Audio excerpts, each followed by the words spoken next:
Po, good afternoon po mga kababayan, ma'am sir.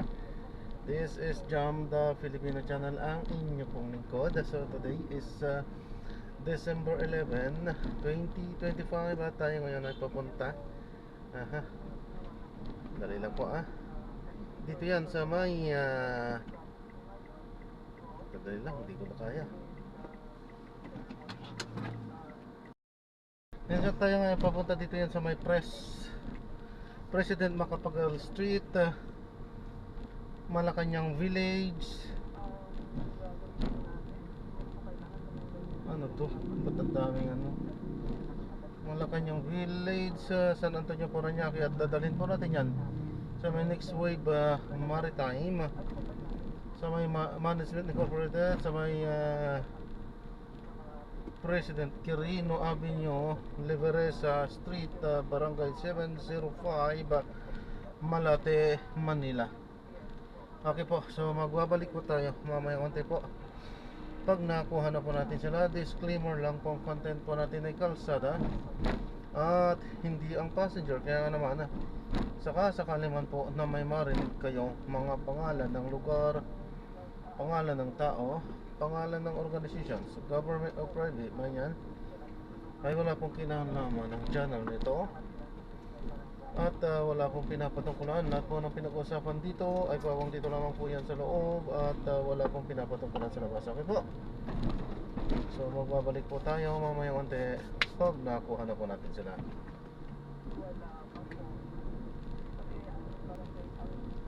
At samantala makinig tayo ng mga nagbabagong balita at mga talakayan habang tayo pupunta doon sa ating pick up area para doon sa mga decorations katulad ng parol, kasi yung parol ano yan simbolo ng holiday season dito sa atin, kaya yun po yung ginamit natin na medium, yung mga parol. At inisayas natin sila na mas maging creative, hindi kasi gumastos ng sobra-sobra, siguro mga ilang patigil lang siguro yung ginastos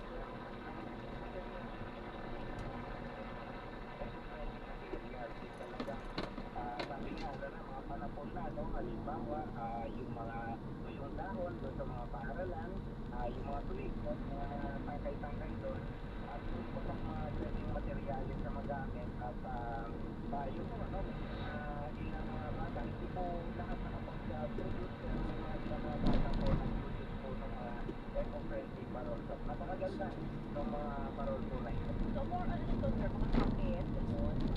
Tama po yun. Yung iba ay gawa sa mga papel, recycled paper ang mga ginamit. Pwede tayo halimbawa meron tayong mga ilang papel din sa bahay, mga old magazine, mga newspaper, halimbawa nagtutuma ng mga newspaper, pwede magamit po siya.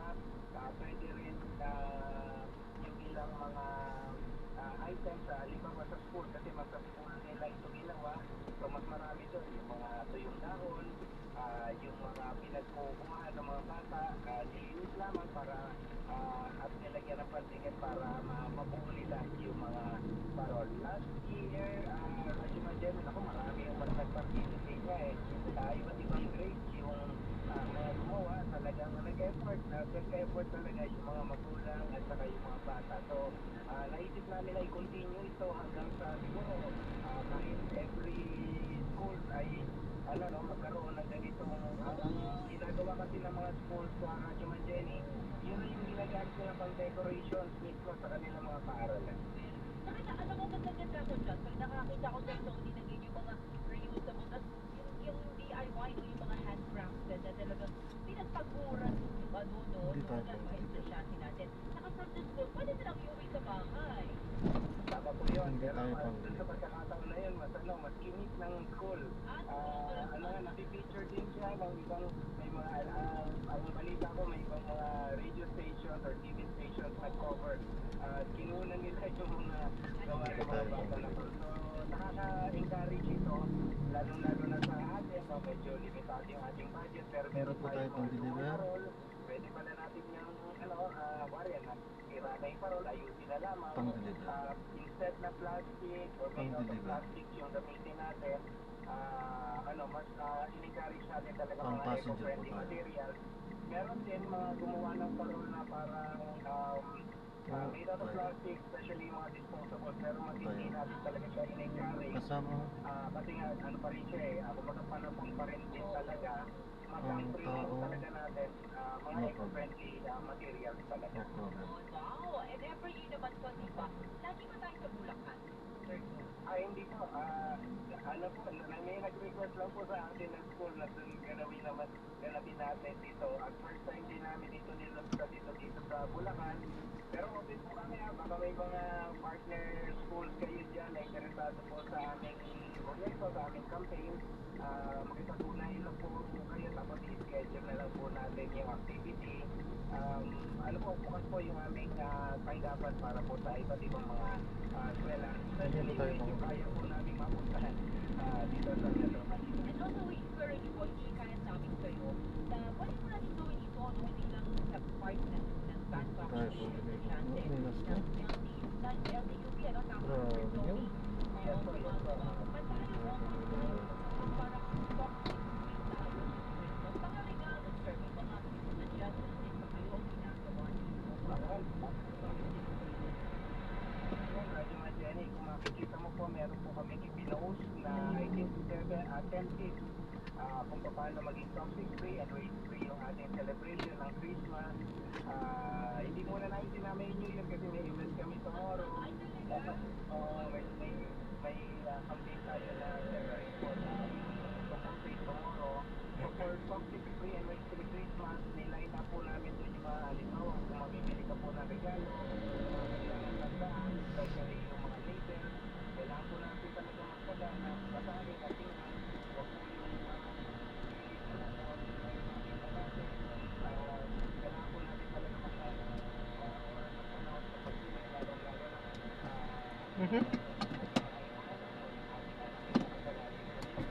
kasama din yung sa tips natin kung may mga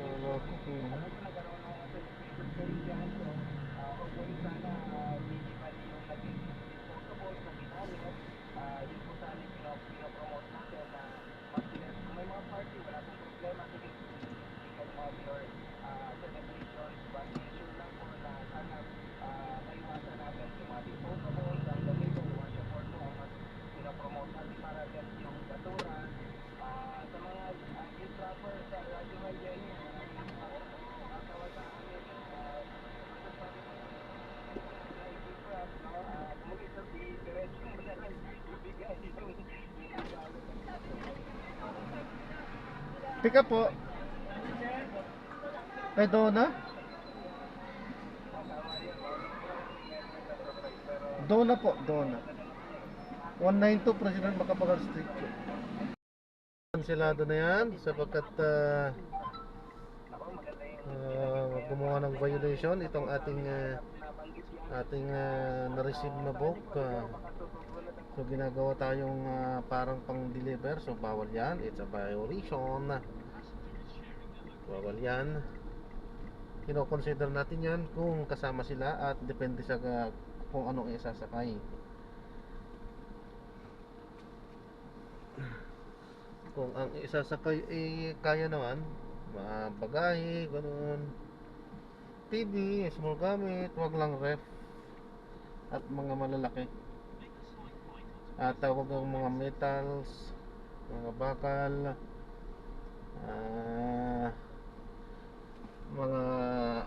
mga solid na bagay, kino-consider natin yan. Kaso nga lang, itong nangyari ay wala. Ginawa talagang parang pang-deliver, wala daw sasakay, ay hindi na, so pinakancel na lang natin. Mali yun, violation nila yun. Okay pa, so magbabalik po tayo mamaya konti po pag gagawa na lang po natin ng ibang video itong ating susunod na mission. Paano po?